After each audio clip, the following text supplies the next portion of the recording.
Namaste, Alchemist Varsha, and today we would talk about a topic called narcissism and how to identify a narcissist.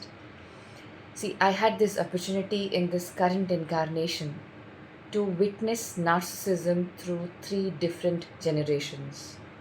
So, I have had experiences with people of my grandparents' generation, then my parents' generation, and then my generation. So, these are the three generations which have actually taught me to identify the behavior patterns and the way a narcissist treat others around them. So narcissist could be a male or a female. It is not restricted to a particular gender or orientation. So irrespective of color, caste, creed, religion, gender, orientation, narcissism is there. And so this video has been created to make you aware of the people, about the people who are narcissists, and they are going to make us feel absolutely miserable and make our lives hell. So, just to save you all from getting into a relationship with a narcissistic person, this video has been created. So, there are 12 behavior patterns which I have identified through my associations with narcissistic people. So, I'm just going to summarize quickly. So, what is narcissistic behavior? So, people have an unreasonably high sense of their own importance. So, people who are into self centeredness and they talk about themselves all the time, whenever you are interacting with them, that is the first quality of narcissism.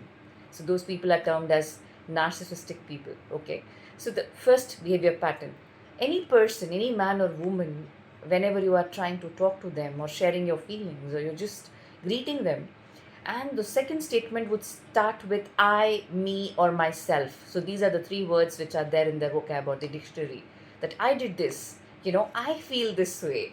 And it is, this is my house, this is my wallet, this is my gift. So it's all I, me, myself. So anything which is revolving around these three words, definitely that person is a narcissist. The second behavior pattern or quality which I have observed is when a narcissistic person sends you a SMS or a normal message on WhatsApp or emails you, that person will never use punctuation at all. So sometimes the entire statement or the entire paragraph will have no punctuation marks and sometimes no space as well. So this you can actually look for your interactions, whenever you're going to interact with the narcissistic person, you'll know this. Third is, these people are arrogant and rude with their own family members, the biological family, and they are very sweet, extra polite, and overly loving, giving, and they spend extravagantly for people outside of their family. But they will treat their own family members, their parents, their spouses, their kids miserably, and you would never even come to know about it because they have that aura, that fake aura around them, which makes you believe that, oh my God, this is an amazing person, right? Okay, so the fourth behavior which I've identified is that, they keep cribbing whenever they have to spend money for their family members. So it could be buying books, clothes, it could be probably buying grocery, anything. And they start cribbing, oh my God, this is the monthly expenditure. Oh my God, this is the yearly expenditure. I don't know, how am I going to manage? They keep cribbing. And but when they have to spend for others, maybe their own family, maybe nephews and nieces, and maybe their colleagues and friends, it would be like they are going to spend a lot of money and they will not even think twice when they are spending. But when it comes to their own family members, all they have to do is they keep cribbing, they keep cursing. Why the hell I have to, sorry for the language. Why even I have to pay for them, right? So now, the fifth behavior pattern which I have identified is they can only be around people who have to do something with money and power. So you will see them like honeybees, around bureaucrats, politicians, maybe people who are into, high levels in civil services, could be, people who are super rich. Okay, so for them, money and power attracts their attention a lot, and they'll keep comparing, their lives. They will keep talking about them. So money and power is another thing which you need to notice in them. The sixth behavior pattern is that they are very dominant when it comes to a committed relationship. So a narcissistic boyfriend or a girlfriend, a partner, a male partner or female partner, is going to dominate you a lot about anything and everything. It could be like, why are you wearing this? Why did you spend that much of money on that thing? Why do you need to go right now? You should ask me before doing anything else. I am the person who's responsible for your well-being. You are my guy or you are my woman. This is the kind of conversations they may have, that they actually feel that they are entitled to dominate you. They are entitled to speak the way they speak. Okay, so that is entitlement and dominance. The seventh thing is they lack empathy and compassion. They are absolutely horrible people when it comes to, cater for others' emotional needs. Absolutely horrible people. So lack of empathy and there is no compassion for anybody.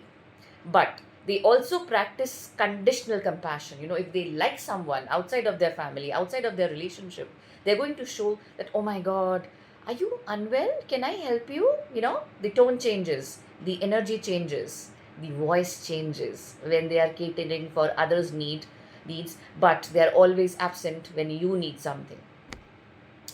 Now, the eighth pattern which I have identified is they wish to be admired and applauded all the time. All the time. They just want you to, sing praises and give them credit for the smallest of things they have ever done for you. So this is something which they always crave, and if you're not doing it periodically, then you are the bad person in the relationship. You are tagged that you are not good, you are not fit to be their respective partners. They will make sure that they make you hear this statement many times until you plan to break up. Now, the ninth behavior is, they always try to, they means the male and the females, this is not gender based, it's irrespective of gender. So they will make sure that they will create some stories, they'll make some stories and they will present in front of you in a way that you'll start believing that your own family members are not good people and they are the one who are the great people. They are the one who love you a lot. These narcissistic people make it a point to create distance within you and your immediate family members, your parents, your spouses, your kids, your siblings. Okay, so please watch out. Next time you see anybody behaving like this, you know what to do. Just end that connection. The next behavior which I have noticed is the moment you share with them how they have made you feel, they get into victim mode. So if you're sharing that, listen, that day, the way you spoke to me in front of your friend, I felt humiliated. And then like, oh my God, really? Do you really feel that way? I'm the one who has done this for you, and for God's sake, stop blaming me all the time. I'm the good guy. You are the one, who has a lot of problems with me. So please work on yourself. I'm the great person, So that is the conversation where they will start getting into that victim mode, and they will also get into the blaming game where they are going to blame you for everything. Whereas in reality, they are the ones who have been doing these things to you. Ghosting, gaslighting, and then being emotionally unavailable. These are the traits of narcissistic people altogether. Okay. Now, the next thing and the most important thing is they are absolutely manipulative and they'll make you emotionally and physically drained. So please watch out for all these signs. So if you find there are more than 3 signs out of these, the 11 signs I have mentioned in the video, that is the time when you should actually run from these people so that you don't get into more traumatic experiences leading to, paying more money to therapists and healers around you. Okay, so I hope, like always, all of my videos, this video has assisted you in some way. I'm sending all my love to you. If you have questions, you can definitely contact me on WhatsApp and on my email address. Lots of love and take care, guys. Take care.